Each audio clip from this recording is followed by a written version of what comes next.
పారిశ్రామికవేత్తల్ని భయపెడుతున్నదేవరు, పారిశ్రామికవేత్తల్ని భయాందోళనకి గురి చేస్తున్నదేవరు.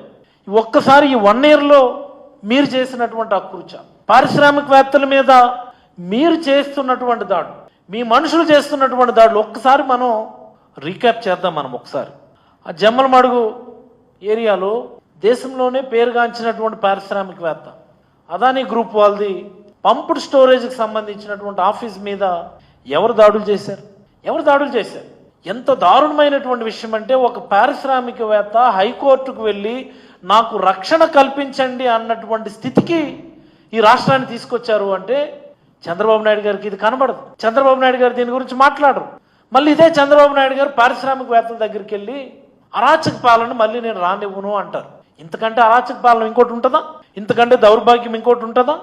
JSW Jindal steels Naveen జిందాల్ని ఎవరు భయపెట్టారు? కడపలో స్టీల్ ప్లాంట్ కడతానని వచ్చినటువంటి వ్యక్తిని అక్రమ కేసులు కట్టి భయపెట్టి నిందితుడిగా చూపించి ఈ రాష్ట్రం నుంచి తరిమేసింది ఎవరు? చంద్రబాబు గారు కాదా? ఎవరు భూతం? ఏం మాట్లాడుతున్నారు మీరు? ఎక్కడికి వెళ్ళి మాట్లాడుతున్నారు మీరు?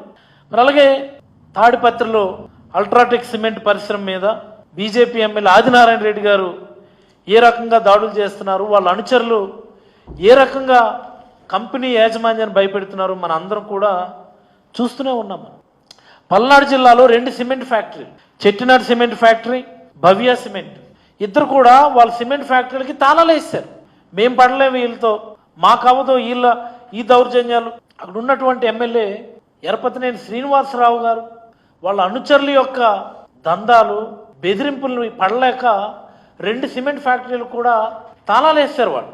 మా జిల్లాలో అండి యునైటెడ్ బ్రూవరీస్ కంపెనీ శ్రీకాకుళం జిల్లాలో బీజేపీ ఎమ్మెల్యే ఈశ్వరరావు అన్న ఆయన ఏ మాదిరి భయపెట్టి ముక్కుపిండి డబ్బులు వసూలు చేస్తాడు మన అందరం చూసాం. మనం నేషనల్ హైవే కాంట్రాక్టుల కోసమని వాళ్ళ ఎంపీ సీఎం రమేష్, ఆదినారాయణ రెడ్డి వాళ్ళ ఫాలోవర్స్ ఎలా కొట్టుకున్నారో మన అందరం చూసాం. దాల్మియా సిమెంట్స్ వాళ్ళ మీద సుమారుగా 790 కోట్లు వాళ్ళ ఆస్తులను జప్తు చేయించే విధంగా ఈ ప్రభుత్వం కుట్ర పన్నింది. మైహోమ్ సిమెంట్స్ పైన వాళ్ళ గనులు తవ్వకాల మీద అనేకమైనటువంటి ఆంక్షలు పెట్టారు. మైహోమ్ సిమెంట్స్ టీవీ9 యాజమాన్యానికి సంబంధించినటువంటి వాళ్ళకి సంబంధించినటువంటి కంపెనీ, సిమెంట్స్కి సంబంధించినటువంటి గనులు వాళ్ళ తవ్వకాల పైన అనేకమైనటువంటి ఆంక్షలు పెట్టినారు. ఎంత దౌర్భాగ్యం! అనకాపల్లి జిల్లా కోకోకోలా కంపెనీ వాళ్ళ మీద అక్కడ ఉన్నటువంటి జనసేన ఎమ్మెల్యే విజయ్ కుమార్ దాడులు చేయించలేదు. ఇప్పుడు లేటెస్ట్గా సరికొత్త ప్రయోగం నకిలీ స్టాంపులు. అడేవిడ ఎమ్మెల్యే సురేంద్రబాబు. ఇలాంటి ఆలోచనలు ఎవరికైనా వస్తాయా? ఇలాంటి ప్రయోగాలు ఎవరైనా చేయగలరా? చికెన్ ట్యాక్స్, చికెన్ అమ్మకాల మీద కేజీకి 10 రూపాయలట. లిక్కర్ అమ్మకాల మీద లోకల్ జిఎస్టీ ప్రతి బాటిల్ పైన 10 రూపాయలట.